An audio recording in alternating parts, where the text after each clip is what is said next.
Papá, a partir del próximo mes, todo tu dinero se va a transferir a mi cuenta.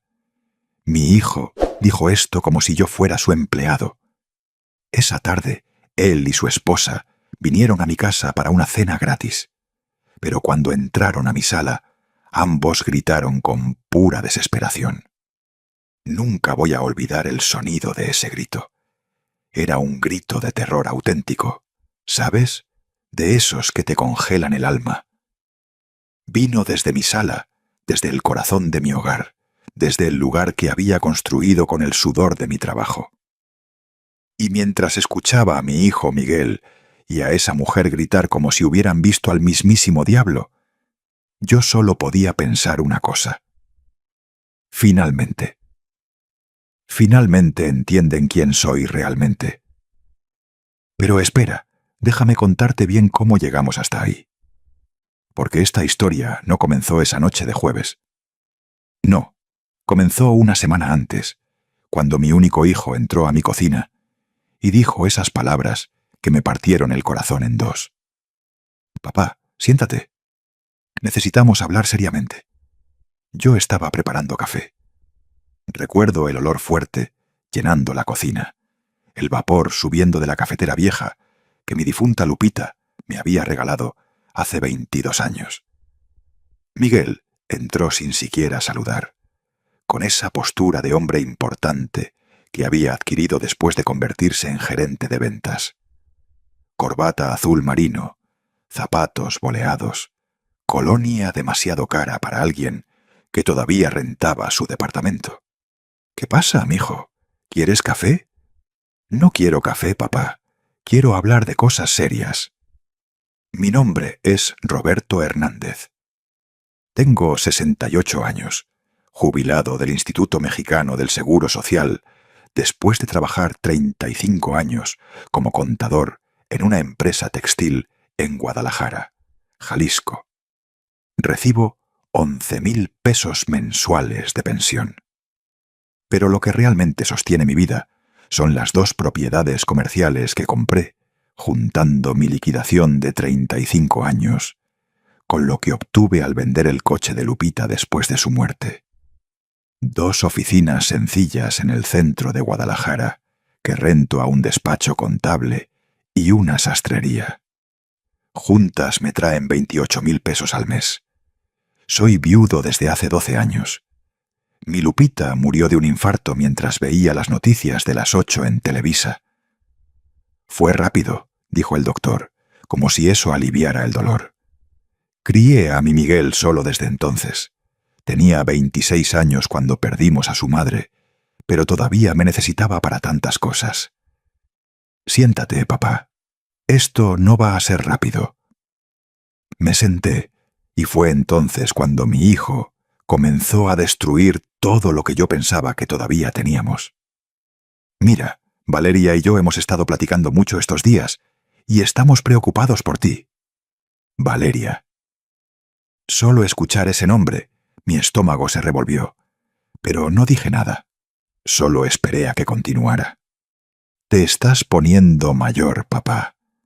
Tienes 68 años y sabemos que no tienes mucha experiencia con estas cosas de bancos, inversiones, manejo de dinero.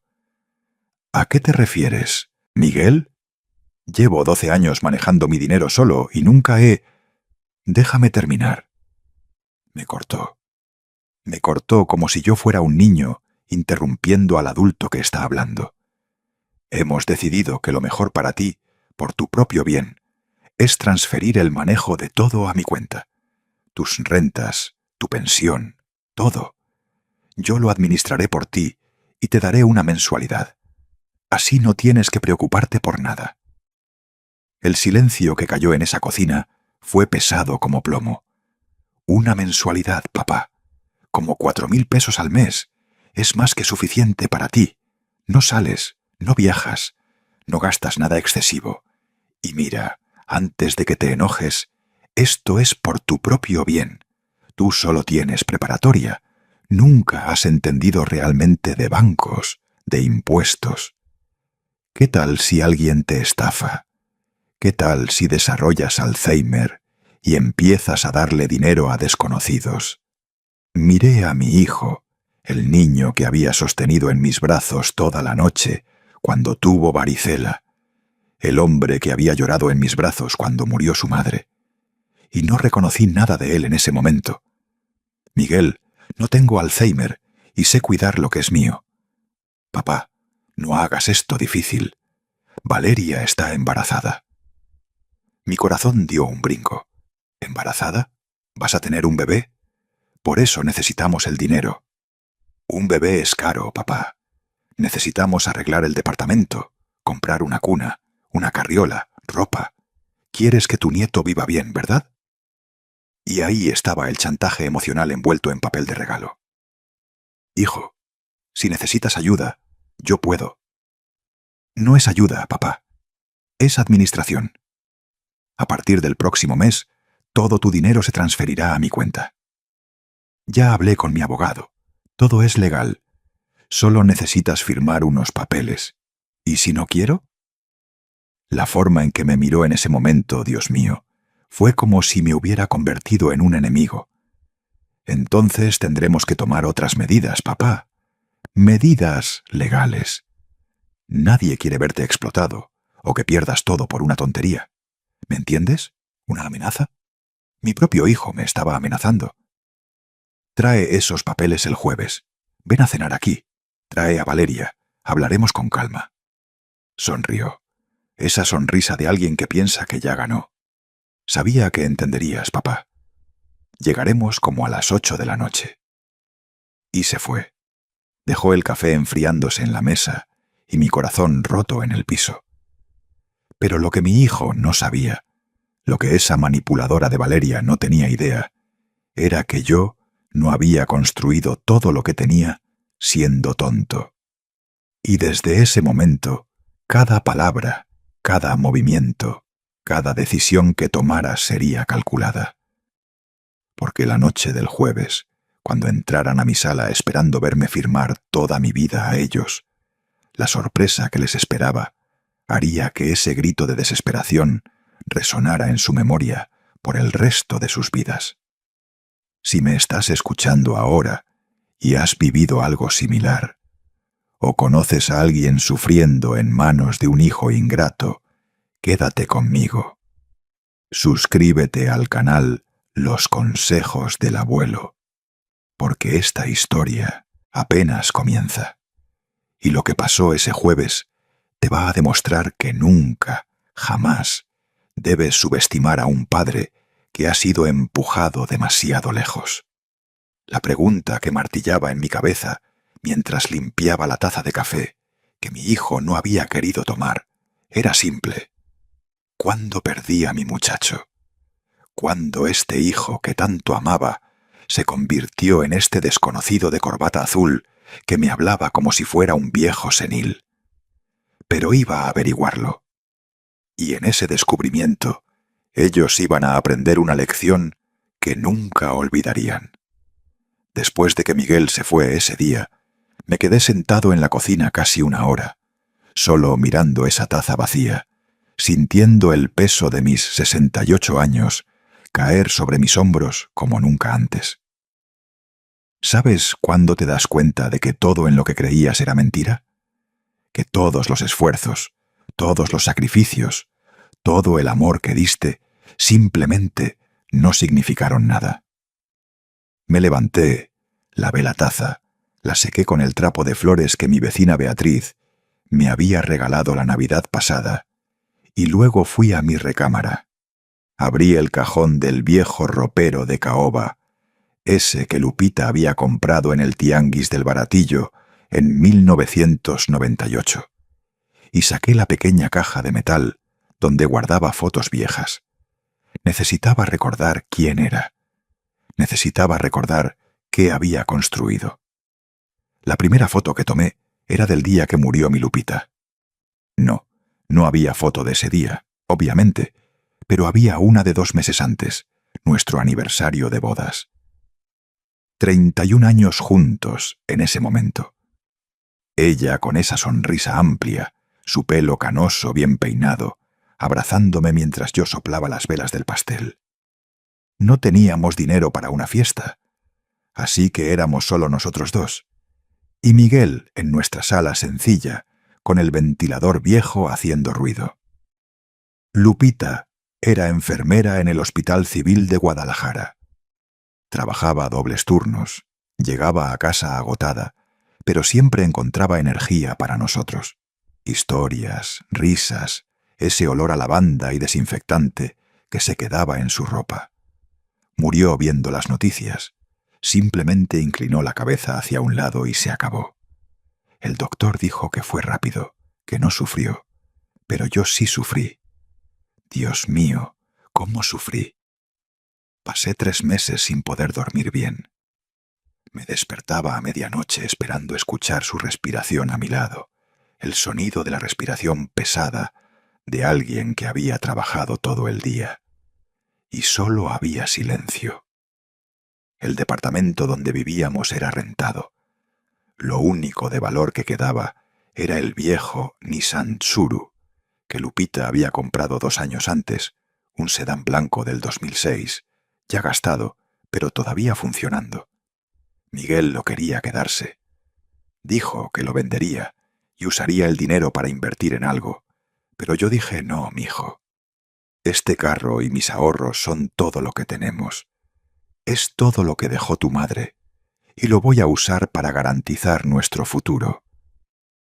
Se enojó en ese momento, me llamó controlador, dijo que no confiaba en él.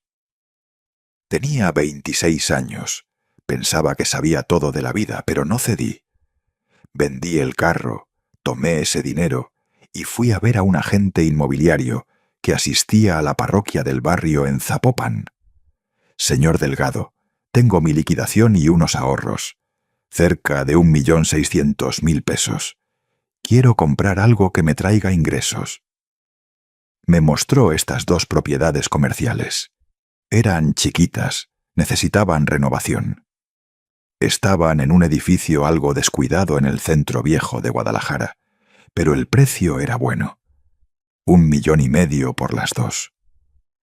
Usé toda mi liquidación. Usé los 20.000 restantes para hacer reparaciones básicas. Piso nuevo, pintura, puerta con cerradura apropiada. 6 meses después, las renté ambas por 14.000 pesos cada una. Eran casi 28.000 pesos entrando cada mes. Lo había logrado solo. Compré este departamento donde he vivido 9 años. Pequeño, 2 recámaras, pero es mío, totalmente pagado. Nadie me lo puede quitar. Empecé a ahorrar, guardando 8.000 pesos al mes en una cuenta de ahorro que el asesor del banco dijo que era muy segura. Hoy tengo 540.000 pesos en ahorros.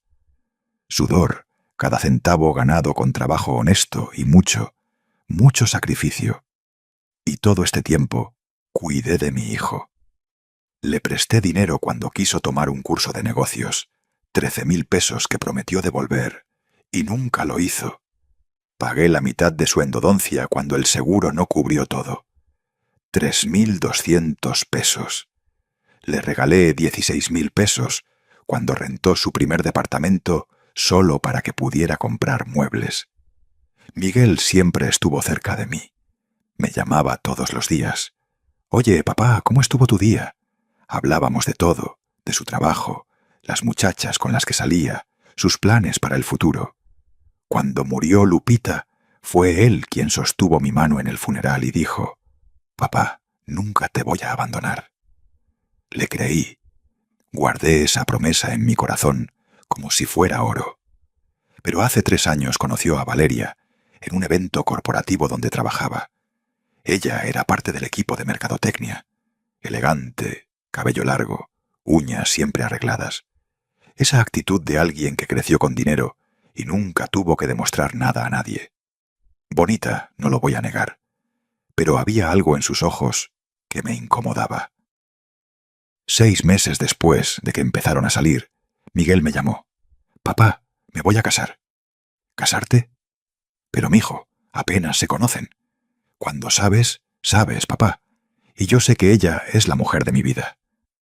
La boda fue pequeña, solo familia cercana. Yo insistí en pagar el vestido de novia, 19.000 pesos en una boutique elegante que Valeria había escogido. «Gracias, suegro», dijo con esa sonrisa que no llegaba a sus ojos. Y de ahí todo cambió. Las llamadas diarias se volvieron semanales, luego quincenales.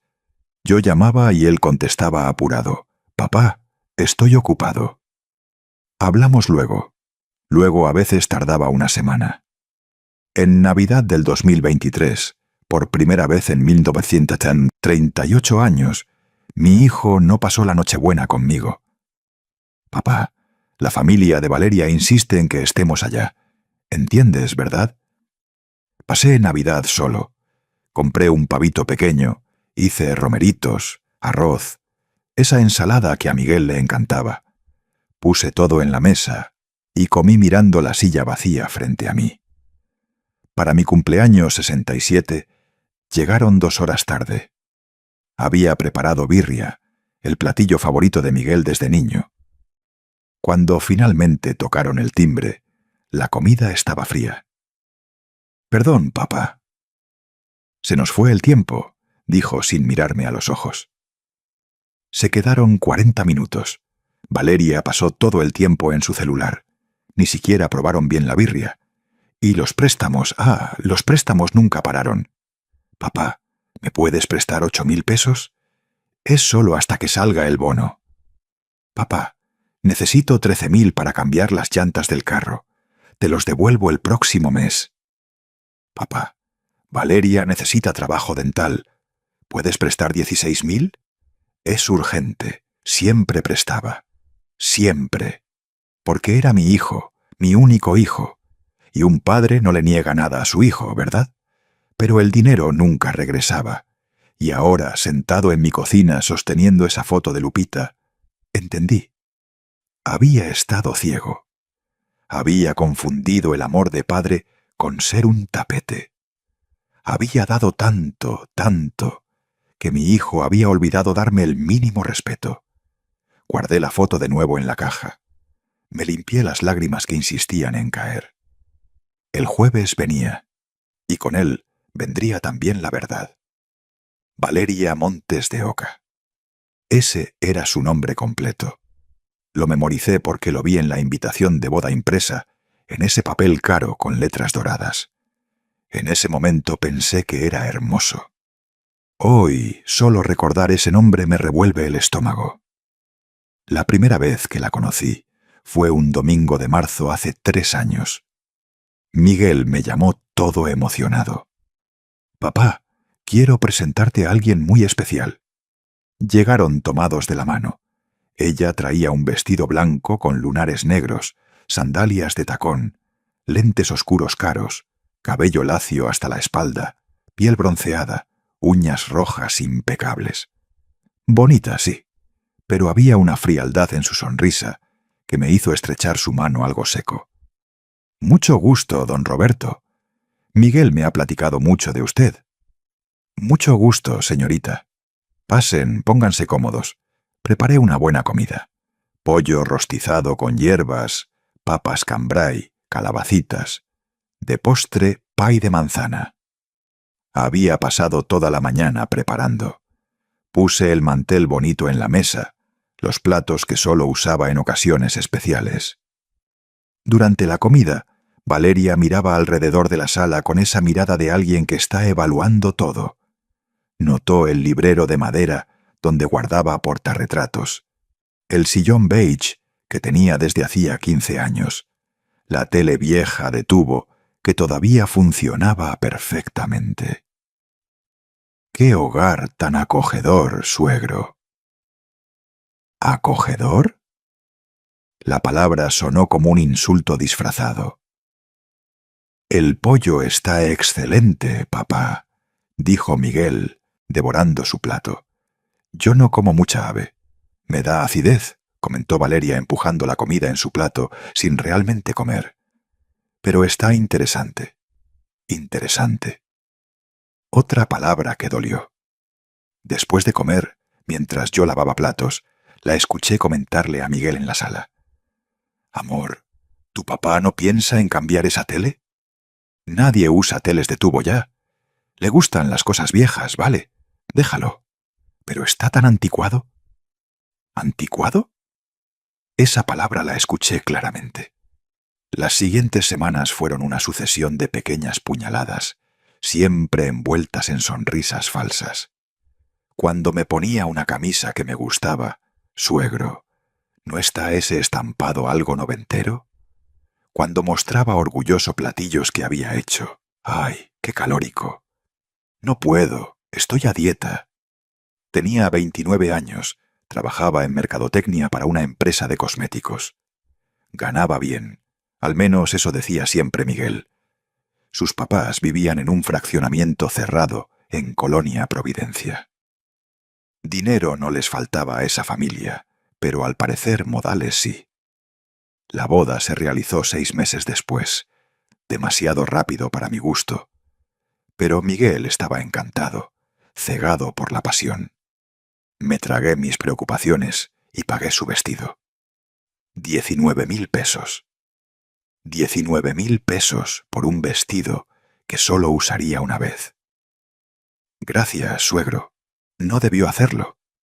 Pero la forma en que lo dijo parecía que tenía una obligación, ¿sabes? Como que era lo mínimo que debía hacer. Después de la boda, la transformación de mi hijo fue aterradora. El Miguel que me llamaba todos los días desapareció.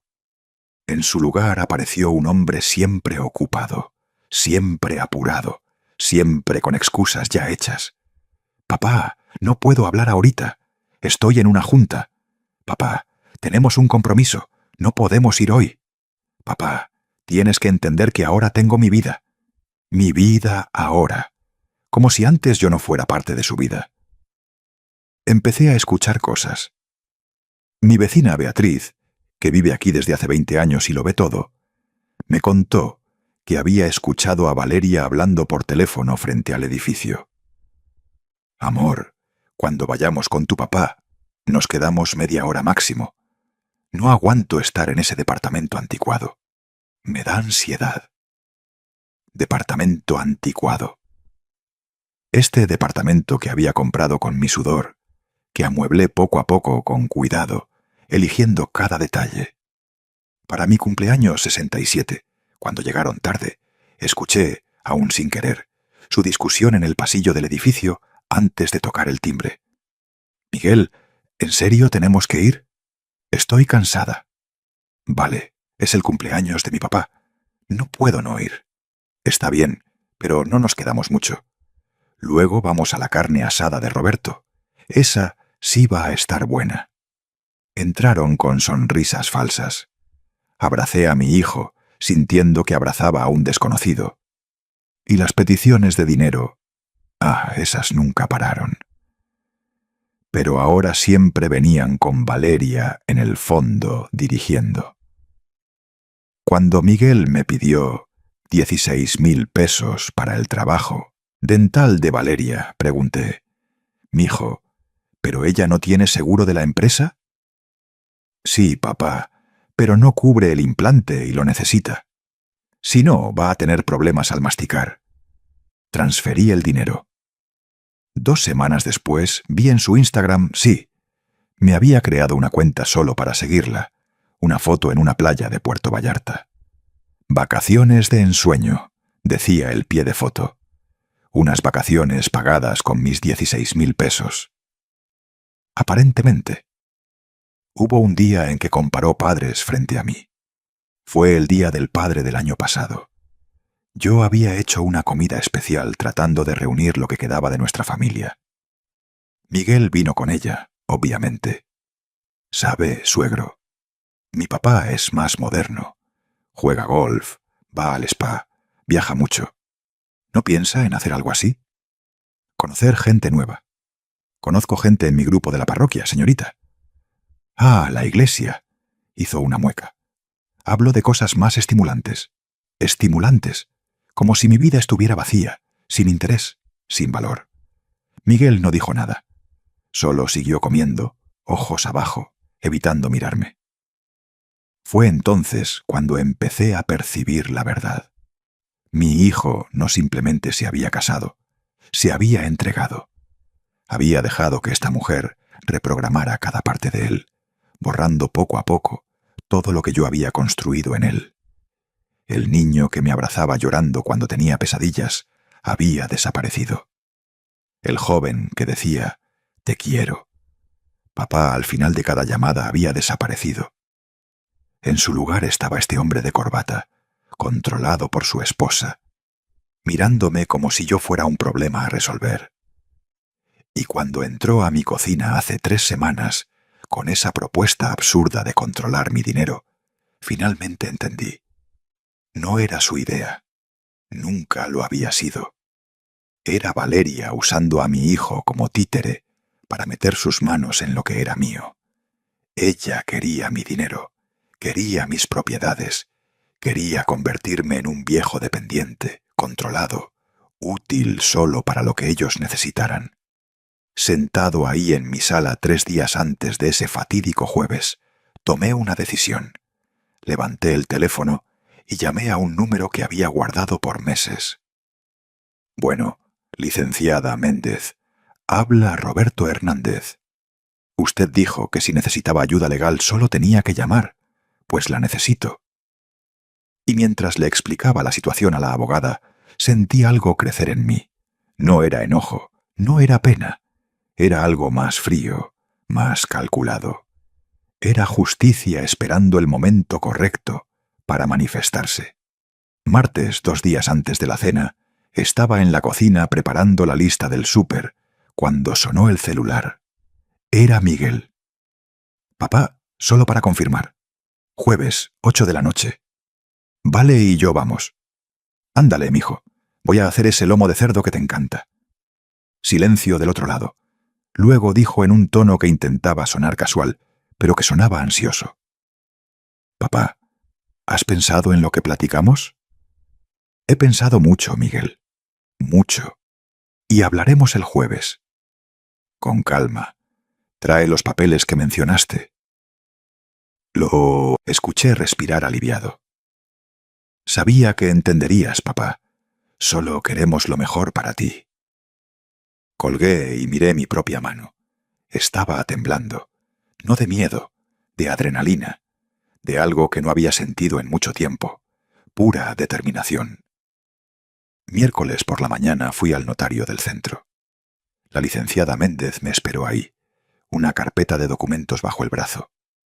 Tenía 45 años, cabello corto entrecano, lentes de armazón rojo y una forma directa de hablar que me encantaba. «Roberto, ¿estás seguro de esto?» «Absolutamente seguro, porque una vez hecho, no hay vuelta atrás. La donación con cláusula de irrevocabilidad es permanente». «Lo sé. Eso es exactamente lo que quiero». Firmé los papeles ahí mismo. 60% de todos mis bienes. Las 2 propiedades comerciales y 324.000 pesos de mi cuenta de ahorros, donados a la Casa de Reposo San José, ese lugar donde había estado como voluntario por 5 años, llevando comida cada sábado, platicando con ancianos abandonados, ayudando a organizar medicamentos. La directora, doña Carmen, una señora de 72 años, con ojos siempre húmedos de gratitud, lloró cuando se enteró. «Roberto, esto va a permitirnos renovar todo nuestro comedor, comprar sillas de ruedas nuevas. Dios mío, esto va a cambiar la vida de 38 personas aquí. Para eso es el dinero, doña Carmen, para hacer una diferencia en la vida de quienes lo merecen».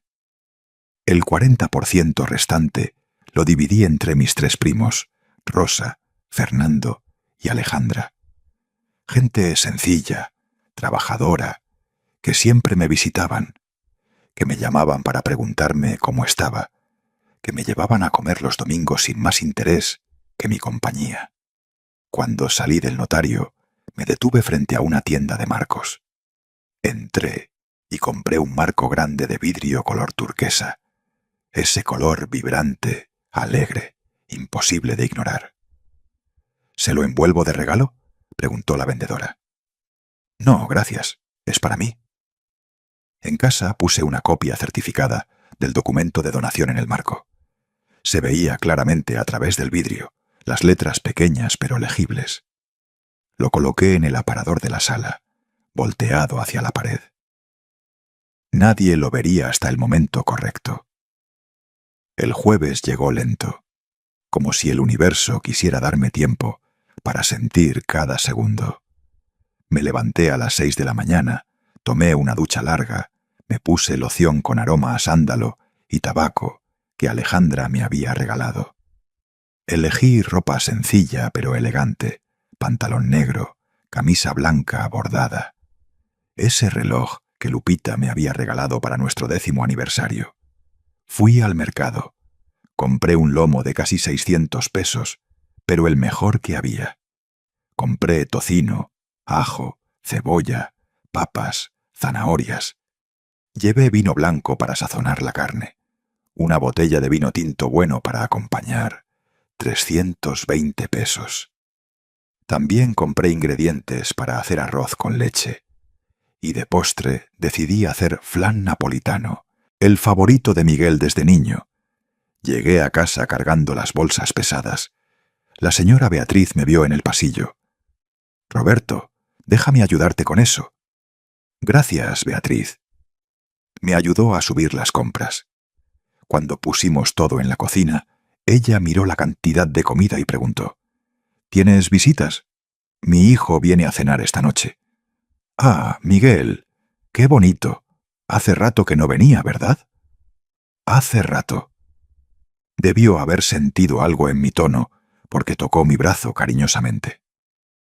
«Roberto, si necesitas cualquier cosa, lo que sea, estoy aquí». «Lo sé, querida amiga, gracias». Pasé toda la tarde cocinando. Sazoné el lomo con cuidado. Ajo machacado, sal gruesa, pimienta negra, romero fresco. Hice hoyos en la carne y metí pedacitos de tocino. Lo rocié con vino blanco, lo puse a cocer a fuego lento. El olor invadió el departamento. Ese olor de comida hecha con tiempo, dedicación, amor todavía. Porque aunque mi hijo me había decepcionado, no podía simplemente borrar 38 años de amor de padre. Hice el arroz con leche con cuidado, corté las papas en rodajas delgadas, añadí crema, queso gruyere rallado. El flan salió perfecto, brilloso, tembloroso delicadamente cuando lo desmoldé. A las 7 de la noche, la mesa estaba puesta. Mantel claro, platos hondos, cubiertos bien acomodados. Hasta puse una vela en el centro, todavía sin prender, pero ahí esperando. 7:30 de la noche. Di un último vistazo al departamento, todo limpio, ordenado, fragante. Miré el marco turquesa en el aparador, todavía volteado hacia la pared. Mi corazón latía fuerte. 7:50. Me retoqué el afeitado. Respiré hondo 3 veces. 8 en punto. Sonó el timbre. Caminé hacia la puerta lentamente. Cada paso era una decisión. Cada segundo una confirmación de lo que estaba a punto de hacer. Abrí la puerta. Miguel estaba ahí. Corbata aflojada, portafolio de piel en la mano. A su lado, Valeria, vestido rojo ajustado, tacones altos, cabello recogido en un chongo perfecto, maquillaje impecable, sonrisa falsa. «Hola, papá», dijo Miguel entrando sin besarme. «Buenas noches, suegro», cantó Valeria pasando a mi lado, como si entrara a su propia casa. Cerré la puerta detrás de ellos. El olor del lomo llenaba el pasillo. Miguel respiró profundo. «Guau, papá, qué hambre tengo. La comida está lista. ¿Pasamos a la sala?» Caminaron delante de mí. Venía detrás observando. Miguel mirando alrededor como alguien que evalúa una propiedad. Valeria con esa expresión de superioridad que ya me era tan familiar. Entraron a la sala. Y fue entonces cuando lo vi. Cuando finalmente sucedió. Valeria se detuvo en seco, ojos muy abiertos, manos subiendo a su boca. Miguel tropezó con ella, miró en la misma dirección, y entonces vino el grito. Ese grito que nunca, jamás voy a olvidar. El grito de Valeria fue agudo, histérico. Se tambaleó hacia atrás, chocando con Miguel, quien a su vez tropezó en la esquina del sillón y tuvo que agarrarse del respaldo para no caerse. «¿Qué? ¿Qué es eso?», gritó señalando hacia el aparador. Miguel se puso blanco. No ese blanco de sorpresa normal, ese blanco de alguien que acaba de ver abrirse el suelo bajo sus pies. Yo me quedé ahí parado, brazos cruzados, recargado en el marco de la puerta. Calmado, completamente calmado. «Es un marco, Valeria. ¿Nunca has visto uno? No me trates como idiota. ¿Qué dice ahí? ¿Qué es ese papel?» Miguel se acercó al aparador con pasos temblorosos. Se inclinó sobre el marco turquesa. Vi su expresión cambiar con cada segundo. Confusión, shock, incredulidad, pánico. «Papá, esto no puede ser real. Es real, sí, mijo, muy real». Tomó el marco con manos temblorosas. Leyó en voz alta, tartamudeando. «Escritura notarizada de donación. 60% de bienes. Casa de Reposo San José. Cláusula de irrevocabilidad». Valeria le arrebató el marco de las manos. Sus ojos recorrieron el documento como ratas desesperadas, buscando una salida. Cuando terminó de leer, el marco casi se le resbala de los dedos. «Regalaste nuestro dinero a un asilo de ancianos. No era su dinero, Valeria. Nunca lo fue. Era mío». «¿Nuestro?», gritó, su cara poniéndose roja. «Tú eres su padre. Todo lo que es tuyo debe pasar necesariamente a tu hijo». «¿Debe?». Di un paso adelante. «Dime, querida nuera, ¿dónde está escrito que un padre tiene la obligación de mantener a un hijo adulto de 38 años que trabaja, gana bien y encima quiere controlar la vida de su propio padre?» Miguel estaba temblando. Se llevó la mano a la cabeza, desordenando su cabello engomado. «Papá, no puedes haber hecho esto. No puedes. Ese dinero. Necesitamos ese dinero». «¿Necesitan para qué, Miguel?» «Para el bebé». Silencio. Un silencio tan pesado que se podía escuchar el reloj de pared haciendo tic-tac. «¿Para el bebé?», respondió, su voz desapareciendo. «Qué curioso». Me acerqué un paso más. Porque hablando con la licenciada Méndez, mi abogada, descubrí algo interesante. Ella tiene una sobrina que trabaja en la misma empresa que ustedes, en recursos humanos. Y según esa sobrina, Valeria sí pidió licencia. Sí, pero no licencia de maternidad. Valeria se puso pálida. Valeria pidió licencia para cirugía estética, rinoplastia y liposucción programadas para febrero del año que entra. Una cotización de 96.000 pesos. «Eso no es asunto tuyo», explotó Valeria. «Se volvió asunto mío en el momento en que usaste un embarazo ficticio para intentar meter tus manos en mi dinero». Miguel se sentó en el sillón. Simplemente se derrumbó ahí como un muñeco de trapo. «Vale, dijiste que estabas embarazada». «Iba a embarazarme», se defendió histéricamente. «Después de que tuviéramos el dinero, dejaba la píldora y lo intentábamos». «¿Cuál es el problema?». «¿El problema?», dije, mi voz saliendo más dura de lo que yo mismo esperaba. «Es que mintieron, engañaron, manipularon. Pensaron que yo era demasiado viejo, demasiado tonto, demasiado ingenuo para darme cuenta». Miguel levantó la vista hacia mí. Había lágrimas ahí. «Papá, ¿puedo explicar? ¿Puedes? Entonces explica. Explica por qué entraste a mi cocina y dijiste que ibas a controlar mi dinero. Explica por qué querías darme una mensualidad de 5.000 pesos cuando yo recibo 39.000 entre pensión y rentas. Explica a dónde iban a ir los otros 35.000 pesos». Miguel no respondió. Solo bajó la cabeza. Valeria, sin embargo, no tuvo la misma contención. «¿Sabes qué? Eres un viejo egoísta. Un viejo egoísta que prefiere darle dinero a extraños antes que ayudar a su propio hijo». «¿Extraños?», me reí. Realmente me reí. Una risa seca, sin humor. Esos ancianos de San José son más mi familia de lo que tú jamás has sido. Ellos me abrazan cuando llego. Me preguntan cómo estoy. Recuerdan mi cumpleaños, cosa que tú no has hecho estos últimos 2 años. Trabajamos. Tenemos una vida, replicó. ¿Y yo no? ¿Yo no tengo vida? ¿Yo no merezco respeto? Fue entonces cuando lo vi. Vi en sus ojos ese momento exacto en que la máscara cayó completamente. Ya no había simulación, ya no había amabilidad fingida. Deberías estar agradecido de tener un hijo que se preocupa por ti. Deberías estar feliz de que queramos cuidar tu dinero antes de que hagas alguna estupidez. ¿Estupidez como donar a San José?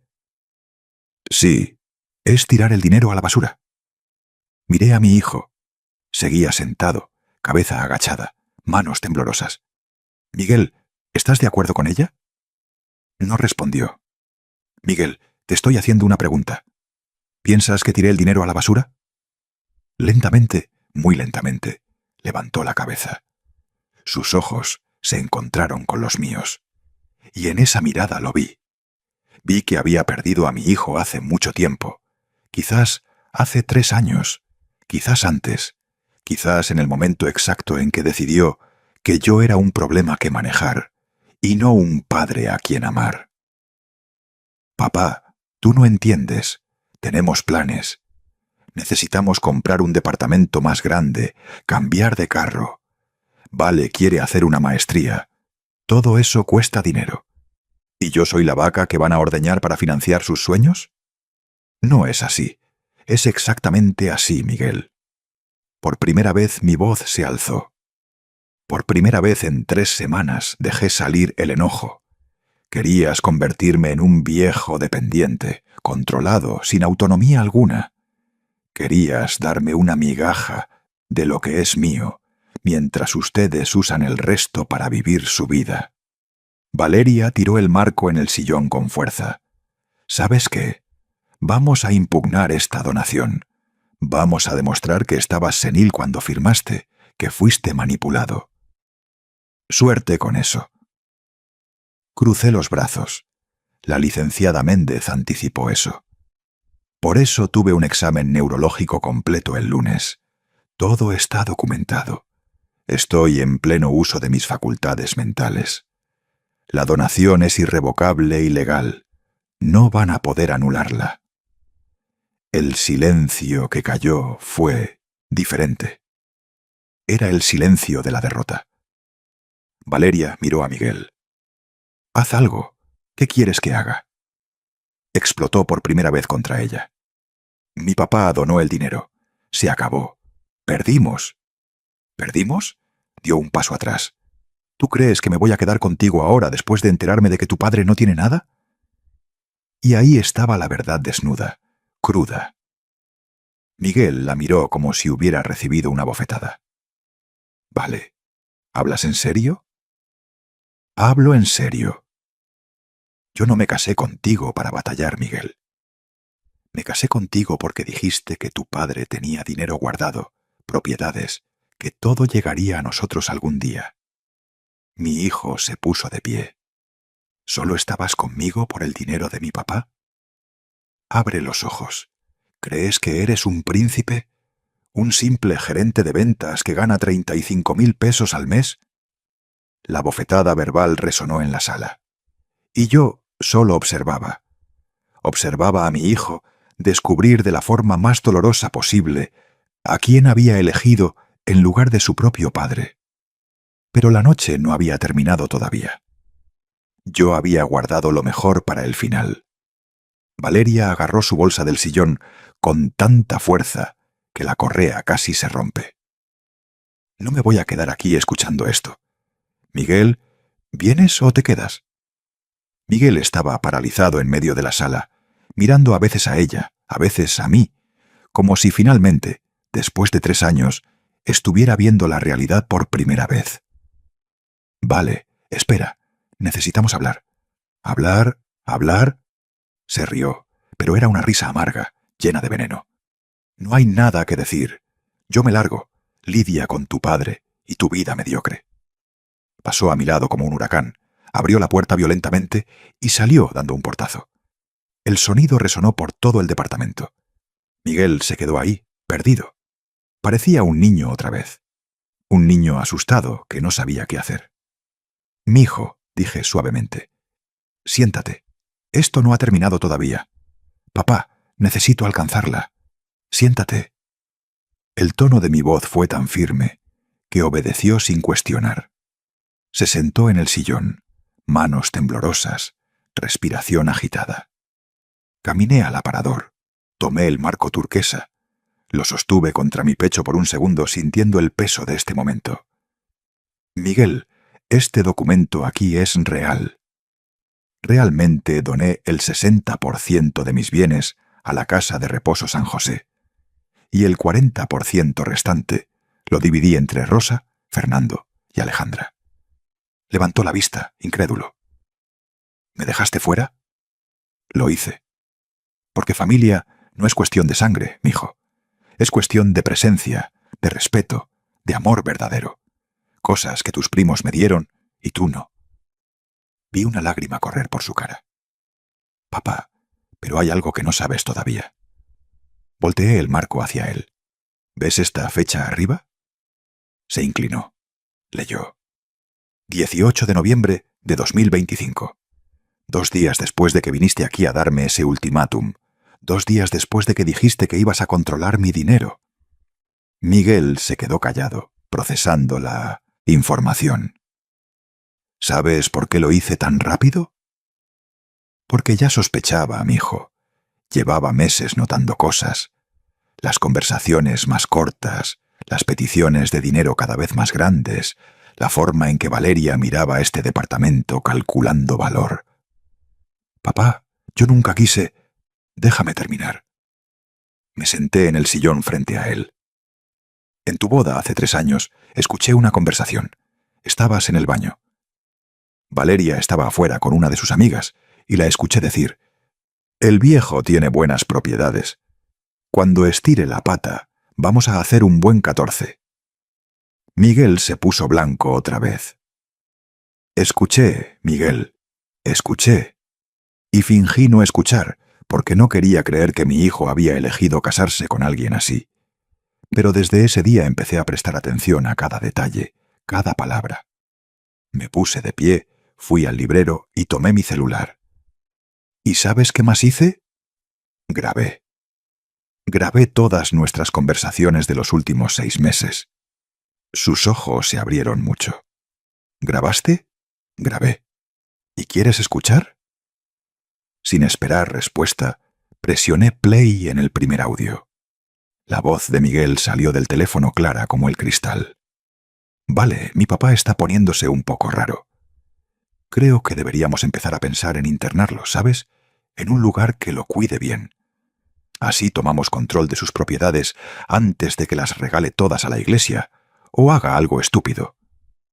Miguel se tapó la cara con las manos. «Papá, no...»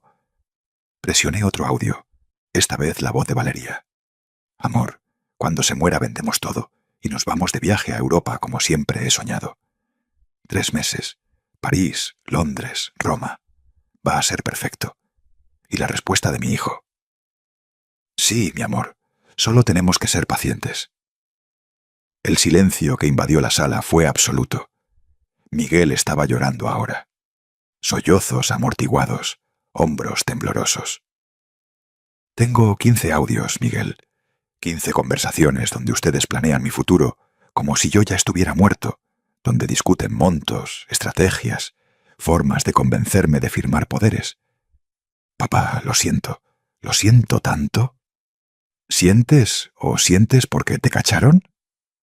No respondió. No había respuesta que dar. Puse el teléfono de vuelta en el librero. Respiré hondo. Lo más difícil venía ahora. «Mijo, durante estos meses no solo te grabé. Investigué. Fui a ver a la licenciada Méndez, esta abogada que conocí en el grupo de la parroquia. Le conté todo. ¿Y sabes qué me dijo? Que lo que intentabas hacer se llama abuso de adultos mayores. Es cuando los hijos intentan controlar a padres ancianos para tener acceso a sus bienes. Nunca quise lastimarte. Mentira. La palabra salió dura. Sí quisiste. Quisiste convertirme en un viejo indefenso, dependiente de ti, agradecido por las migajas que me darías de lo que es mío. Quisiste borrarme, Miguel, borrarme. Me puse de pie y fui a la ventana. Miré la calle abajo. Algunos carros pasando, gente viviendo sus vidas normales, mientras la mía implosionaba en este departamento. Cuando firmé esta donación en el notario, ¿sabes qué me preguntó la licenciada Méndez? Me preguntó: Roberto, ¿estás seguro? Porque esto va a cambiar todo. Su hijo no va a tener nada. Me volteé hacia él. ¿Y sabes qué le respondí? Dije: mi hijo ya no tiene nada, porque perdió lo que más importaba. Perdió a su padre. Miguel se puso de pie, dio un paso hacia mí. Papá, por favor, dame una oportunidad de arreglar esto. Cometí un error. Sé que me equivoqué, pero no se trata de un error, Miguel. Un error es olvidar llamar para mi cumpleaños. Un error es llegar tarde a una comida. Lo que hiciste fue traición. Fue elegir dinero al que ni siquiera tenías derecho sobre el hombre que te crió solo. Lo sé, gritó, y fue la primera vez en años que vi emoción real en él. Sé lo que hice. Sé que fui un hijo horrible. Pero papá, te lo suplico, dame una oportunidad. Lo miré. Este hombre de 38 años, llorando frente a mí. Y por un segundo, solo un segundo, quise abrazarlo, decirle que todo iba a estar bien, que podíamos empezar de nuevo. Pero entonces recordé las llamadas sin contestar, los cumpleaños olvidados, la Navidad solo, los préstamos nunca devueltos, las humillaciones que Valeria me hizo tragar mientras él se quedaba callado. Recordé su frase grabada en mi teléfono. Solo tenemos que ser pacientes, pacientes para que yo muriera. Miguel, dije, mi voz saliendo más calmada de lo que sentía por dentro. Te voy a dar una oportunidad, pero no va a ser como esperas. Me miró con ese destello de esperanza en los ojos, y fue entonces cuando dije las palabras que cambiarían todo. Primero, vas a salir de mi casa ahora, y no vas a regresar hasta que yo te lo permita. La esperanza en sus ojos murió instantáneamente. Segundo, vas a terminar ese matrimonio, porque mientras estés con esa mujer, no tienes lugar en mi vida. Papá. Y tercero, respiré hondo. Vas a descubrir quién eres realmente sin el dinero que nunca tuviste, sin las expectativas, sin la herencia. Vas a aprender a vivir con lo que tú construyas, no con lo que esperas recibir de mí. ¿Me estás echando? Te estoy liberando. Caminé a la puerta y la abrí. Ahora, por favor, vete. Miguel se quedó ahí por largos segundos. Luego, derrotado, tomó su portafolio y caminó hacia la puerta. Se detuvo a mi lado, me miró con esos ojos rojos. Te quiero, papá. Yo también te quiero, mijo. Siempre te voy a querer. Pero amor no significa ser un tapete. Se fue, y cuando cerré la puerta, me recargué en ella, y finalmente dejé caer las lágrimas. Me quedé recargado en esa puerta demasiado tiempo. Las lágrimas corrían calientes, mojando la camisa blanca bordada que había elegido con tanto cuidado. Escuché los pasos de Miguel bajar las escaleras. Ni siquiera esperó el elevador. Luego, el sonido del portón del edificio cerrándose abajo. Silencio. Un silencio tan profundo que podía escuchar mi propia respiración temblar. Caminé a la cocina. El lomo todavía estaba en la charola humeando, perfumando todo el departamento con ese olor que debía haber traído alegría, pero solo traía tristeza aplastante. El arroz con leche dorado en la olla, el flan esperando en el refrigerador, una mesa puesta para 3 personas que nunca se sentarían ahí.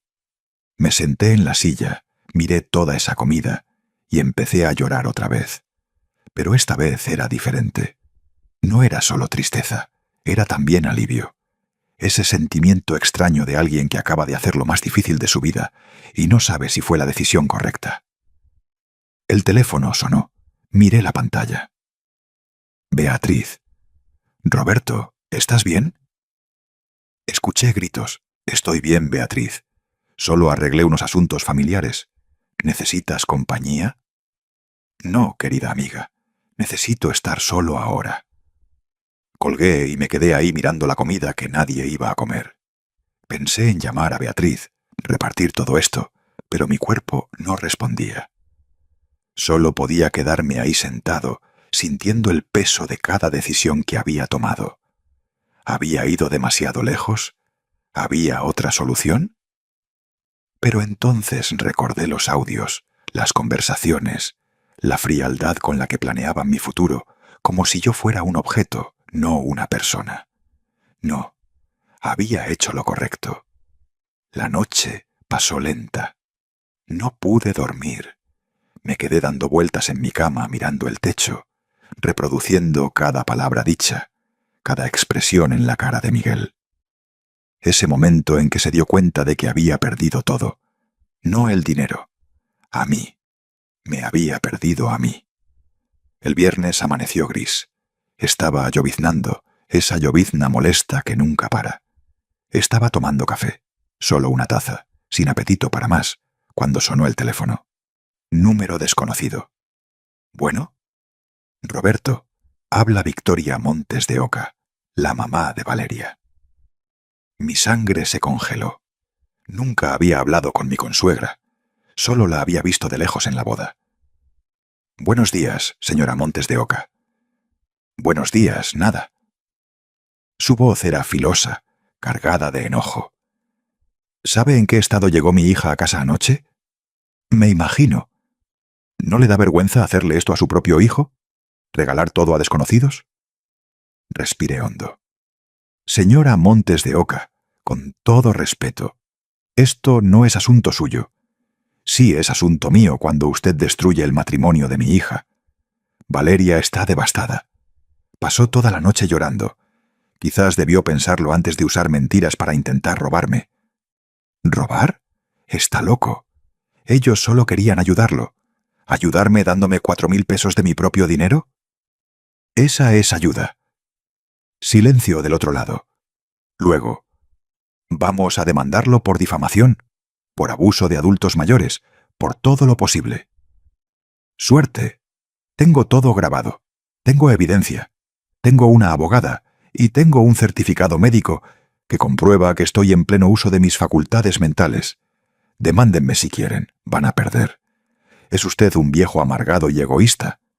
Y su hija es una cazafortunas, manipuladora. Ahora, si me disculpa, tengo cosas más importantes que hacer.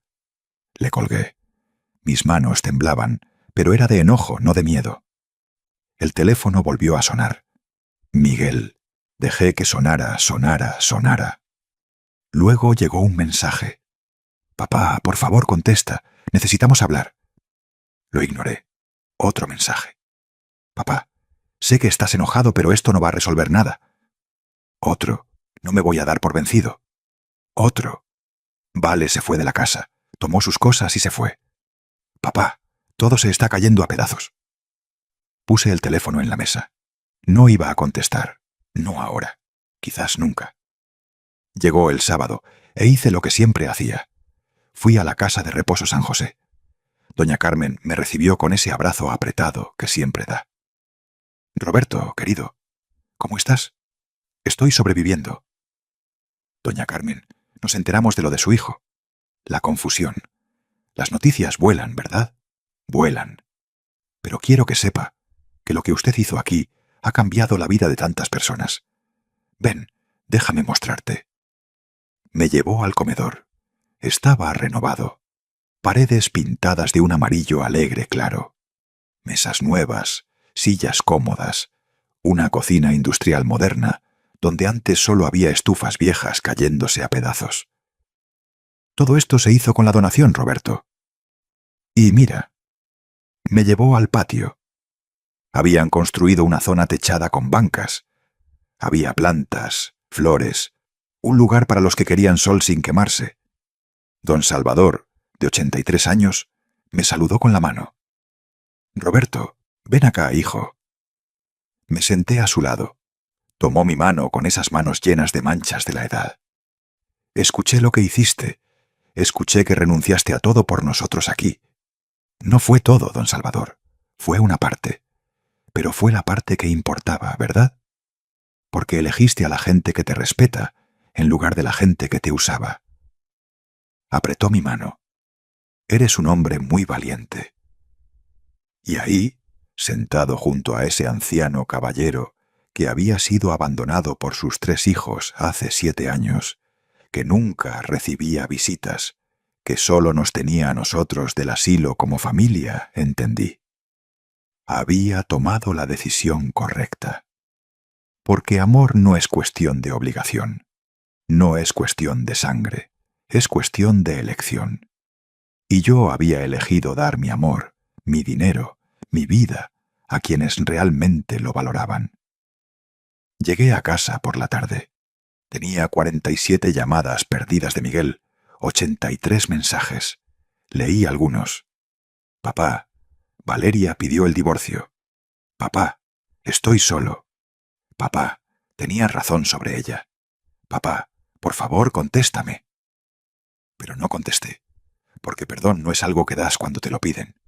Es algo que se construye con tiempo, con cambio real, con acciones. El domingo fui a misa, la de 10 de la mañana. Me senté en mi lugar de siempre, tercera banca a la izquierda. Mi prima Rosa se sentó a mi lado. «Roberto, me enteré de todo. ¿Estás bien?» «Estoy bien, Rosa». Dolió. «Pero estoy bien. Fuiste muy fuerte, primo. O muy tonto. Todavía no sé cuál. Fuerte. Definitivamente fuerte». Tomó mi mano. «Y no estás solo. Nunca lo estuviste». La misa comenzó. El padre habló sobre perdón, familia, decisiones difíciles, y cada palabra parecía dirigida a mí. Cuando salí de la iglesia, había alguien esperando en la puerta. Miguel. Estaba diferente. Barba sin rasurar, ojeras profundas, ropa arrugada. Parecía que no había dormido en días. «Papá». Me detuve frente a él. No dije nada. Yo solo quería decir que tenía razón. Sobre todo. Sobre Vale. Sobre mí. Sobre en quién me había convertido. Su voz temblaba. «Y no te estoy pidiendo perdón porque sé que no lo merezco. Solo te estoy pidiendo una oportunidad para demostrar que puedo cambiar». Lo miré. Mi hijo destruido. Y por primera vez en varios días sentí algo más allá del enojo. Sentí lástima. «Miguel», dije suavemente, «el cambio no se demuestra con palabras, se demuestra con tiempo». «Lo sé. Entonces dame tiempo, dame espacio. Y si realmente quieres arreglar esto, empieza por vivir tu vida sin esperar nada de mí. ¿Entendido?» Asintió, lágrimas cayendo. Pasé a su lado y me fui. Pero algo en mí había cambiado. No era perdón todavía. No, era esperanza. Pasaron 2 semanas. 2 semanas de silencio pesado, de noches mal dormidas, de mirar el teléfono y ver los mensajes de Miguel disminuir poco a poco, de 40 al día a 20, de 20 a 10, hasta que pararon. Pensé que me sentiría aliviado cuando los mensajes cesaran, pero no. Sentí un vacío extraño. Ese tipo de vacío que sientes cuando pierdes algo que, aunque dolía, todavía era parte de la rutina. Era martes, casi las 10 de la noche, cuando sonó el timbre. Insistente. 3 toques seguidos. Miré por la mirilla. Miguel. Pero esta vez no estaba solo. Valeria estaba con él. Mi corazón se aceleró. Abrí la puerta solo una rendija, manteniendo la cadena de seguridad puesta. «¿Qué quieren? Papá, por favor». La voz de Miguel era desesperada. «Necesitamos hablar, esta vez de verdad. No hay nada que decir». «Sí hay», gritó Valeria, y vi que estaba diferente. Cabello despeinado, maquillaje corrido, Ojos rojos. Usted destruyó mi vida, destruyó mi matrimonio, y me va a escuchar. Roberto, por favor. Era la voz de Miguel suplicando. 5 minutos, solo 5 minutos. Contra todos mis instintos, quité la cadena y abrí la puerta. Entraron. Valeria pasó a mi lado con una mirada de odio puro. Miguel venía detrás, cabeza agachada. En la sala ella no se sentó. Se quedó parada mirándome fijamente, como si pudiera quemarme vivo solo con su mirada. ¿Sabe que por toda esta payasada perdí mi trabajo? ¿Cómo es eso? La historia se filtró. Alguien de la familia le contó a alguien, que le contó a alguien, y llegó a recursos humanos de la empresa. Me despidieron por conducta incompatible con los valores de la compañía. A mí que trabajé 5 años en esa empresa. Mi padre no te despidió, ¿vale?, murmuró Miguel. Sí lo hizo. Él creó toda esta situación. Nos humilló. Regó que queríamos robarlo. Yo no regué nada, dije calmado. La verdad tiene sus propias piernas. ¿Verdad? Valeria dio un paso amenazante hacia mí. ¿Quieres hablar de verdad? Entonces hablemos. Hablemos de cómo siempre me trataste como si no fuera suficientemente buena para tu precioso hijito. Vale, para, intentó intervenir Miguel. No, ella estaba histérica ahora. Me va a escuchar. Valeria señaló acusadoramente. Desde el día 1 me miraste con desprecio. Me juzgaste. Me encontraste materialista. ¿No se te ocurrió que amo a tu hijo? ¿Amor? Me reí. Una risa seca. Dijiste que te ibas en cuanto te enteraste de que no tendría herencia. ¿Eso es amor? Estaba enojada. La gente dice cosas cuando está enojada. Y planean la muerte de su suegro cuando están calmadas.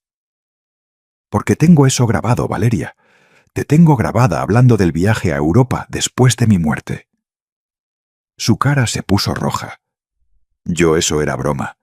Estábamos hablando hipotéticamente. Hipotéticamente. Miré a mi hijo. Miguel, ¿tú de verdad crees eso?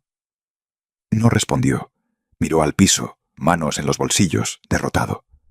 Valeria vio que estaba perdiendo y cambió de táctica. De repente vinieron lágrimas.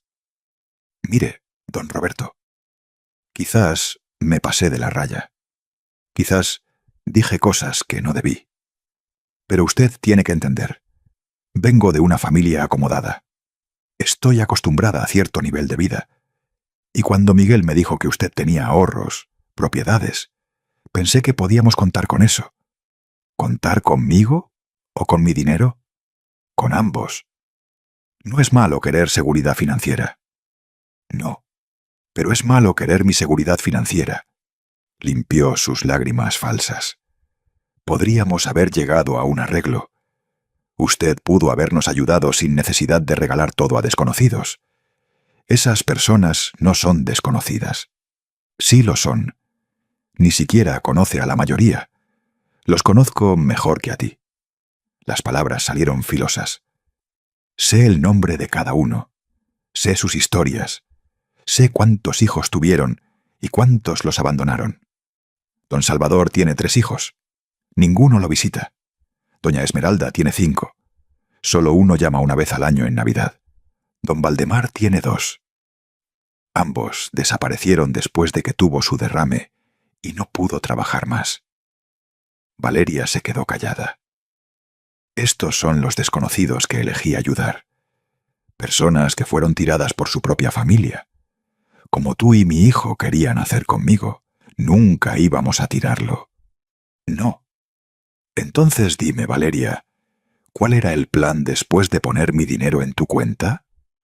¿Yo iba a seguir viviendo aquí o me iban a ayudar a irme a un asilo de ancianos por mi propio bien? Su silencio fue más elocuente que cualquier respuesta. Miré a Miguel. Mijo, tú responde. ¿Cuál era el plan real? Lentamente levantó la cabeza. Sus ojos se encontraron con los míos. Y en ese momento vi la verdad.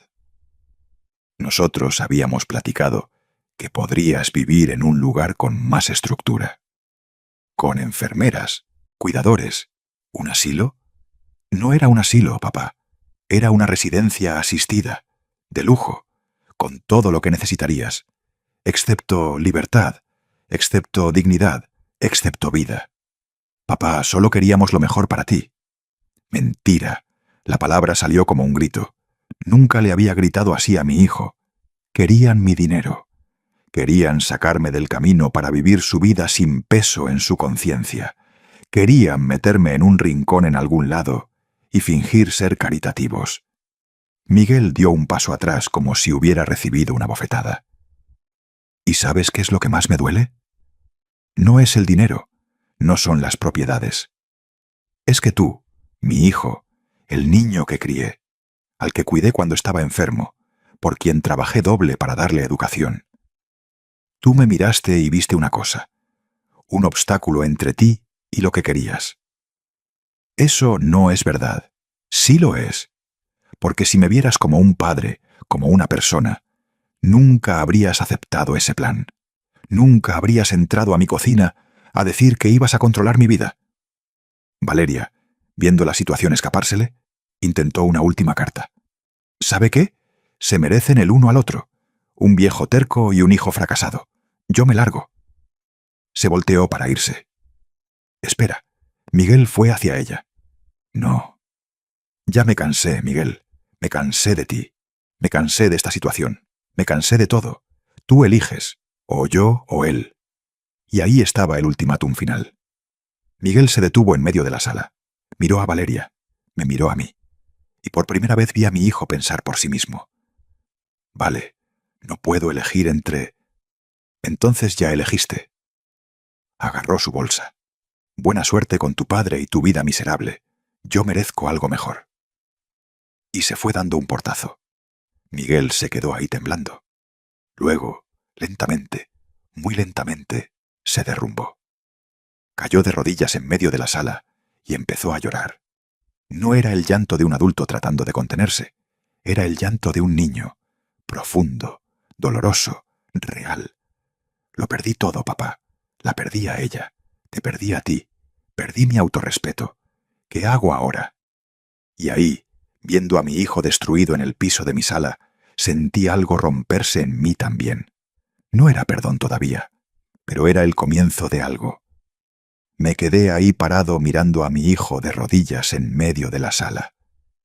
Cada fibra de mi ser gritaba que me agachara ahí, que lo abrazara, que le dijera que todo iba a estar bien, pero no podía. Todavía no. «Levántate, Miguel», siguió sollozando. «Miguel, levántate». Lentamente, muy lentamente, se puso de pie. Su cara estaba roja, hinchada, mojada de lágrimas. Parecía haber envejecido 10 años en estas 2 semanas. «Mijo, escucha lo que te voy a decir ahora. Y escucha bien». Respiré hondo. No perdiste todo. Perdiste lo que nunca fue realmente tuyo. Valeria nunca te amó. Y yo, tú nunca me perdiste porque siempre estuve ahí. Lo que perdiste fue la ilusión, la fantasía de que podías tener todo sin merecer nada. Papá, lo sé. No, no lo sabes. Todavía no. Pero lo vas a aprender. Fui a la puerta y la abrí. Ahora vete a casa. Ve a dormir. Ve a pensar en tu vida. Y cuando hayas entendido verdaderamente lo que hiciste, cuando hayas cambiado verdaderamente, entonces regresas. Pero no regreses esperando perdón instantáneo. Regresa como un hombre, no como un niño. Me miró por largos segundos. Luego asintió y se fue. Cerré la puerta y me recargué en ella. Mis piernas temblaban tanto que tuve que sostenerme del marco. ¿Había hecho lo correcto o había sido demasiado cruel? No lo sabía. Pero no podía retroceder ahora. Los siguientes días fueron extraños. El teléfono sonaba. A veces era Miguel. Otras veces números desconocidos que descubrí después eran abogados contratados por la familia de Valeria. Amenazas vacías de demandas que nunca pasarían. La licenciada Méndez me llamó el jueves de esa semana. «Roberto, Intentaron presentar una acción alegando que usted estaba bajo coacción cuando hizo la donación. ¿Y lograron? El juez ni siquiera la aceptó. Documentación impecable, certificado médico reciente, video de la firma en el notario mostrándolo lúcido y determinado. Fue rechazada de inmediato. Gracias a Dios. Pero hay algo más. Valeria intentó demandarlo por difamación. Mi corazón se aceleró. ¿Y? Desestimada. Usted tiene evidencia de todo lo que ella hizo y dijo. Los audios, los testigos. Su abogado se dio por vencido cuando vio la munición que tenía. Entonces, ¿se acabó? Por ahora sí. Pero Roberto, tenga cuidado. La gente desesperada hace cosas impredecibles. Colgué con un peso en el pecho. No tenía miedo de Valeria, pero tenía miedo de lo que todo esto todavía podría hacerle a mi hijo. Llegó el sábado, y fui a la casa de reposo San José como siempre. Don Salvador me esperaba con una sonrisa sin dientes. Roberto, ven a ver lo que hicimos. Me llevó al jardín. Habían plantado rosales, rojos, amarillos, blancos. Un arco iris de colores todavía pequeños pero llenos de promesa. Pensamos en hacer un jardín memorial. Por cada persona que ha ayudado al asilo, plantamos un rosal. El tuyo será ese, el rojo del centro. Miré esa pequeña planta frágil y empecé a llorar. Roberto, ¿estás bien? Estoy bien, don Salvador. Es que hace mucho que nadie planta algo en mi honor. Tomó mi mano. Lo vamos a cuidar como si fueras tú. Con cariño, con respeto, porque eso es lo que mereces. Llegué a casa con el corazón más ligero, pero cuando llegué al edificio, el conserje me llamó. Don Roberto, su hijo, vino hoy. Dejó esto. Era un sobre de Manila, grueso. Lo abrí ahí mismo. Dentro había dinero. Billetes de 500 pesos. Conté. 13.000 pesos. Y una nota escrita a mano. Papá, este es el dinero del curso que me prestaste hace 6 años. Con la inflación debería ser más, pero esto es lo que tengo ahora. Voy a pagarte el resto poco a poco. No hago esto esperando tu perdón. Lo hago porque es lo correcto. Miguel. Me senté en el escalón de la portería y leí la nota 3 veces. Era un comienzo. Pequeño, pero era un comienzo. Las semanas pasaron. Miguel no llamaba ya, no mandaba mensajes, pero cada 15 días el conserje me daba un sobre, siempre con dinero, siempre con una nota corta. Papá, otros 3.200 del dentista. Papá, 8.000. Parte de los 16.000 del departamento. Papá, 3.000. Sé que es poco, pero es lo que queda después de pagar mis cuentas este mes. Estaba trabajando, estaba pagando sus deudas, estaba actuando por primera vez en años como un hombre responsable. Pero lo que más me tocó fue el sobre que llegó 2 meses después de aquella cena fatídica. No había dinero en él, solo una foto. Era una selfie de Miguel, pero estaba diferente. Barba rasurada, cabello cortado, sonrisa tímida. Y detrás de él, en una pared amarilla, reconocí inmediatamente. La casa de reposo San José. Atrás de la foto, escrito en esa letra que conocía desde que era niño. Papá, empecé a ser voluntario aquí cada martes y jueves, después del trabajo. Ayudo a servir la cena, platico con la gente, le leo el periódico a don Salvador que tiene los ojos cansados. No hago esto para que tú lo veas, lo hago porque finalmente entendí. Familia es cuestión de presencia, no de sangre. Y estas personas aquí me enseñaron más sobre amor en 2 meses de lo que aprendí en 38 años.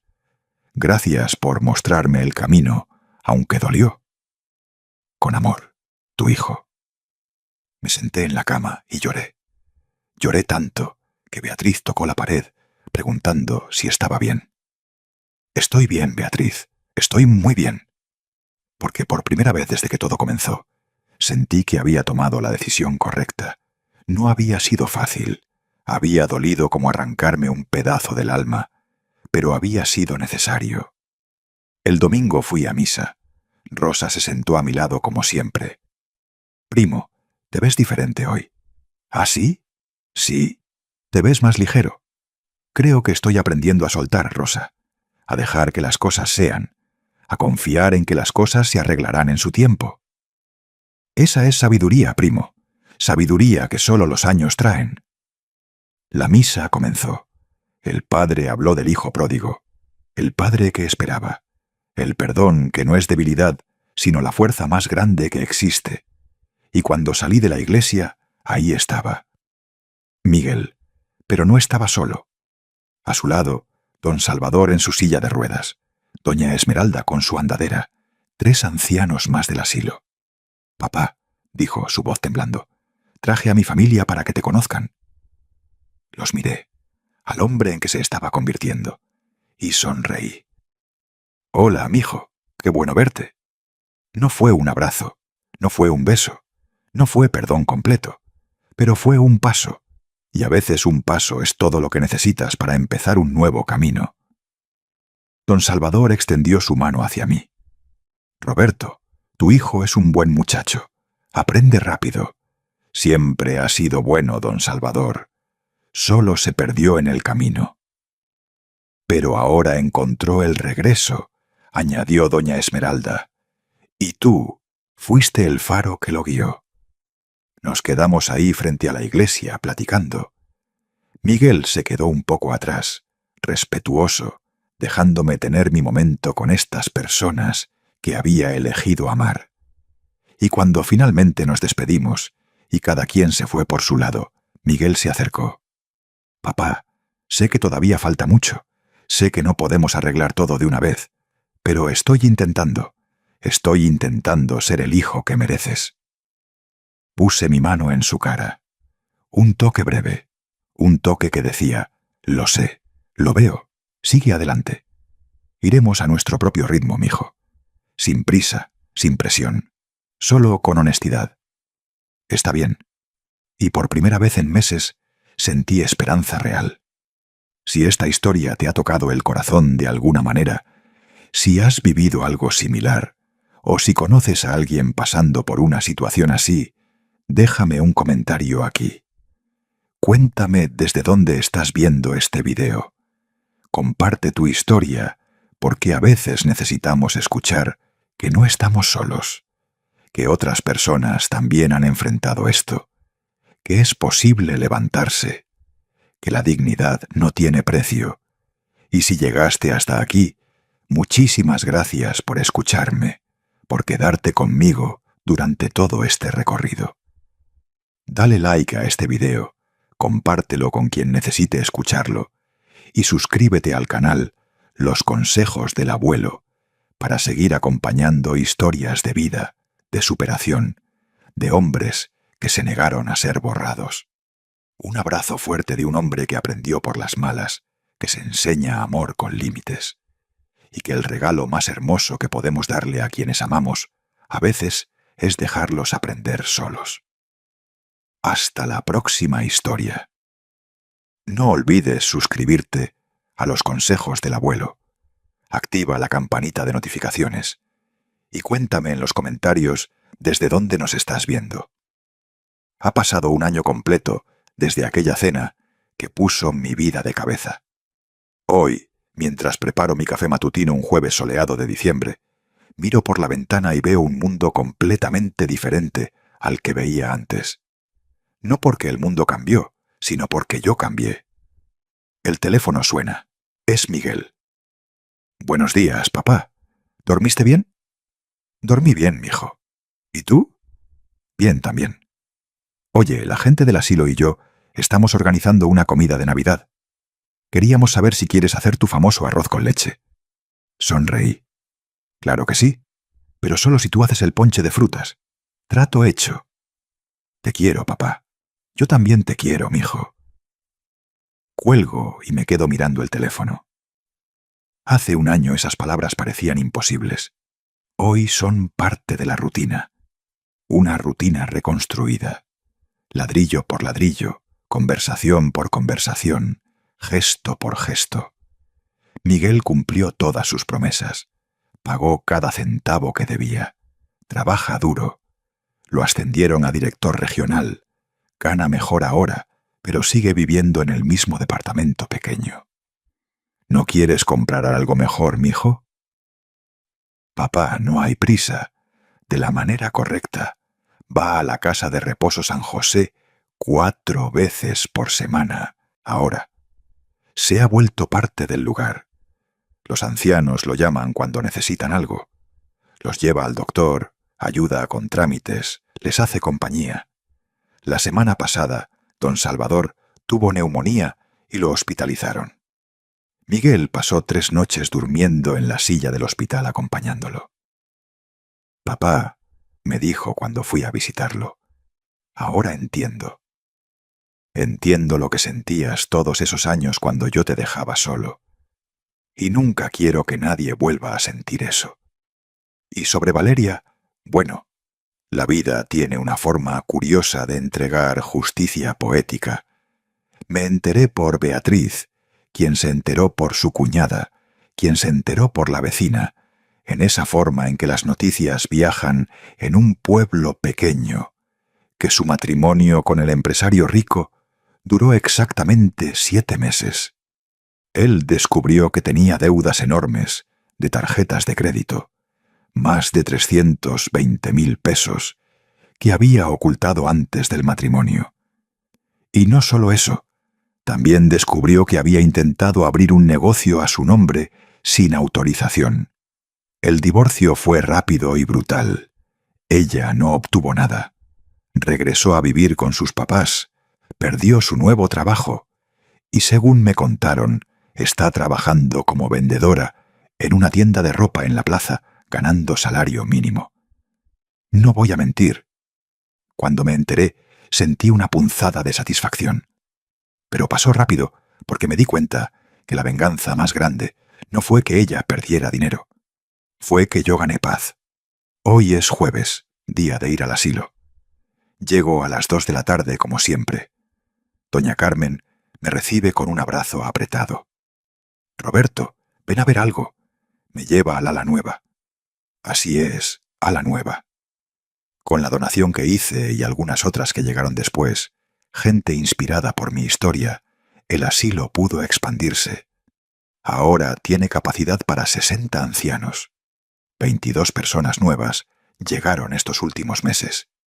Y en el pasillo del ala nueva hay una placa de bronce. Leo en voz alta. A Roberto Hernández, en homenaje al hombre que nos enseñó que familia es una elección, no una obligación. Mis piernas flaquean. Doña Carmen me sostiene. Te lo mereces, Roberto. Mereces cada tributo, cada reconocimiento. No hice nada especial. Sí lo hiciste. Nos elegiste. Y eso hizo toda la diferencia. Entro al ala nueva. Las habitaciones son luminosas, amplias, con ventanas grandes. Hay una sala común con tele, sillones cómodos, una biblioteca llena de libros. Hasta hay una cocineta pequeña donde los residentes que pueden cocinar hacen sus propios antojitos. Don Salvador está en la sala común, jugando dominó con 3 residentes nuevos. Cuando me ve, saluda entusiasmado. Roberto, ven a conocer gente. Paso la tarde ahí platicando, riendo, escuchando historias, y me doy cuenta de algo. Ya no soy solo el donador, soy parte de este lugar, soy parte de esta familia. A las 6 de la tarde llega Miguel directo del trabajo. Corbata aflojada, portafolio en mano, pero una sonrisa en la cara. Una sonrisa real. Papá, ¿listo para irnos? Ya voy, mijo. Nos despedimos de todos. En el camino a casa el carro se descompone. Sí, ese carro viejo que Miguel insiste en manejar. Nos quedamos en el acotamiento. Chin, murmura. Voy a tener que llamar a la grúa. ¿Cuánto va a costar eso? Como 800 pesos. Abro mi bolsa. Toma, yo pago. Mira el dinero y sonríe. Papá, tengo dinero. Lo sé, pero quiero pagar, porque ahora puedo ayudarte sin tener miedo de que me usen. Acepta los billetes y luego hace algo inesperado. Me abraza ahí en el acotamiento de la carretera con los carros pasando. Gracias, papá. por todo, por no darte por vencido cuando yo merecía que te dieras por vencido. Un padre nunca se da por vencido, mijo. Solo enseña de la forma en que necesita enseñar. Esperamos la grúa juntos. Platicamos de todo y de nada. De su trabajo, mis planes para Navidad, la vida. Y cuando finalmente llegamos a mi casa, ya es de noche. Me deja en la puerta del edificio. Papá, ¿puedo subir solo por un café? Pienso por un segundo. Ha pasado casi un año desde que estuvo dentro de mi departamento, desde aquella noche. Sí, mijo, ven. Subimos juntos. Abro la puerta. Entra lentamente, respetuosamente, como entrando a un lugar sagrado. Mira alrededor. Nada ha cambiado. La misma sala, la misma decoración, el mismo marco turquesa en el aparador. Ahora con una foto mía en el jardín del asilo, sonriendo entre los rosales. Papá, ¿puedo tomar ese marco? Claro. Lo toma, mira la foto. ¿Te ves bien aquí? Feliz. Estoy feliz, mijo. Más feliz de lo que he estado en mucho tiempo. Por el asilo. Por el asilo. Por ti. Porque aprendí a elegirme a mí mismo. Pone el marco de vuelta en su lugar. Viene a la cocina donde estoy haciendo café. Papá, hay algo que nunca te he preguntado. ¿Qué? ¿Te arrepientes? ¿Te arrepientes de donar el dinero? ¿De hacer todo esto? Apago la lumbre. Me volteo hacia él. Miro a mi hijo a los ojos. Ni por un solo segundo, Miguel. Ni por un solo segundo. Porque esa donación no fue sobre dinero. Fue sobre dignidad. Fue sobre salvarme a mí mismo. Y si tuviera que hacerlo todo de nuevo, haría exactamente lo mismo. Asiente pensativo. Tomamos café. Platicamos otra hora. Y cuando se va, me abraza en la puerta. Buenas noches, papá. Cualquier cosa me llamas. Está bien, mijo. Buenas noches. Cierro la puerta, me recargo en ella. Y por primera vez en décadas, siento que mi casa es verdaderamente mía. Mi espacio, mi reino, mi paz. Voy a la ventana. Miro la calle abajo, las luces de la ciudad, la vida pasando allá afuera. Y pienso, valió la pena. Cada lágrima, cada noche sin dormir, cada decisión difícil. Porque no perdí un hijo en esta historia. Me encontré a mí mismo. Y en el proceso gané una familia entera. Una familia que me eligió tanto como yo la elegí. Tomo mi teléfono. Abro el grupo de WhatsApp que Miguel creó. Familia del corazón. Estamos yo, él, los primos, doña Carmen, algunos ancianos del asilo que aprendieron a usar el teléfono. Escribo, buenas noches a todos. Mañana hay un buen chocoflán casero. ¿Quién se apunta? En segundos llegan respuestas. Emojis de corazones, mensajes cariñosos, gente. Y sonrío, porque esa es la verdadera riqueza. No es dinero en el banco, no son propiedades pagadas, no es herencia preservada. Es el amor que construimos, es el respeto que ganamos, es la dignidad que nunca dejamos ir, y eso nadie me lo puede quitar jamás. Epílogo. El hombre que renació. Hoy, mientras tomo mi café mirando el amanecer sobre Guadalajara, pienso en todo el camino recorrido. En el hombre que era hace un año, roto, traicionado, pero decidido. En el hombre que soy hoy, en paz, rodeado de amor verdadero, viviendo con dignidad. Miguel ya no es ese hombre de corbata que me veía como un obstáculo. Es mi hijo otra vez. No el que tuve, sino uno mejor. Uno que aprendió por las malas lo que realmente importa. La casa de reposo San José es mi segundo hogar. Los ancianos ahí son mi familia. Don Salvador, doña Esmeralda, don Valdemar. Personas que la vida maltrató, pero que encontraron en ese lugar y en mí un poco de la dignidad que merecían. El rosal que plantaron en mi honor creció. Ya tiene flores rojas hermosas que doña Carmen corta cada semana para poner en el comedor. Dice que cada vez que huele esas rosas, se acuerda de que todavía hay gente buena en el mundo. Mis primos Rosa, Fernando y Alejandra siguen visitándome. Comemos juntos los domingos. Reímos, recordamos, vivimos. Y Valeria, bueno, según las últimas noticias, sigue trabajando en esa tienda de ropa.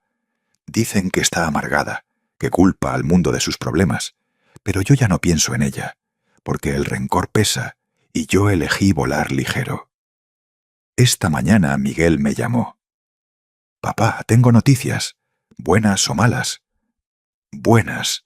Me ofrecieron un trabajo en Ciudad de México. Mucho mejor sueldo. ¿Y vas a aceptar?» Hubo una pausa. «No lo sé. Significaría dejar Guadalajara, dejar el asilo, dejarte a ti. Y ahí está, el verdadero cambio». El Miguel de hace un año habría aceptado sin pensarlo 2 veces. El Miguel de hoy se pregunta ¿qué es lo que realmente importa? «Mijo», le dije, «tú toma la decisión que sea mejor para ti. Pero recuerda, el dinero viene y va. Las relaciones toman años construirse». «Tienes razón, papá.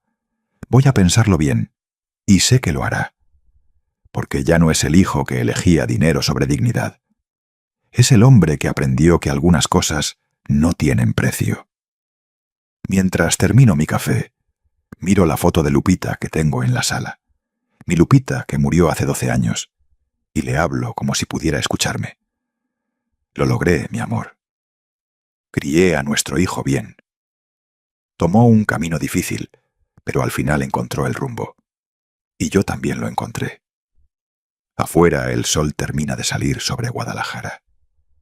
Un nuevo día, una nueva oportunidad, una nueva página en esta historia que pensé había terminado pero que apenas comienza. Porque esto es lo que aprendí. Nunca es tarde para empezar de nuevo. Nunca es tarde para exigir respeto. Nunca es tarde para elegirte a ti mismo. Y si hay algo que quiero que te lleves de mi historia es esto. Tu dignidad no tiene precio. Tu paz no se negocia. Y el amor verdadero nunca te pide que te hagas pequeño para que otros se sientan grandes.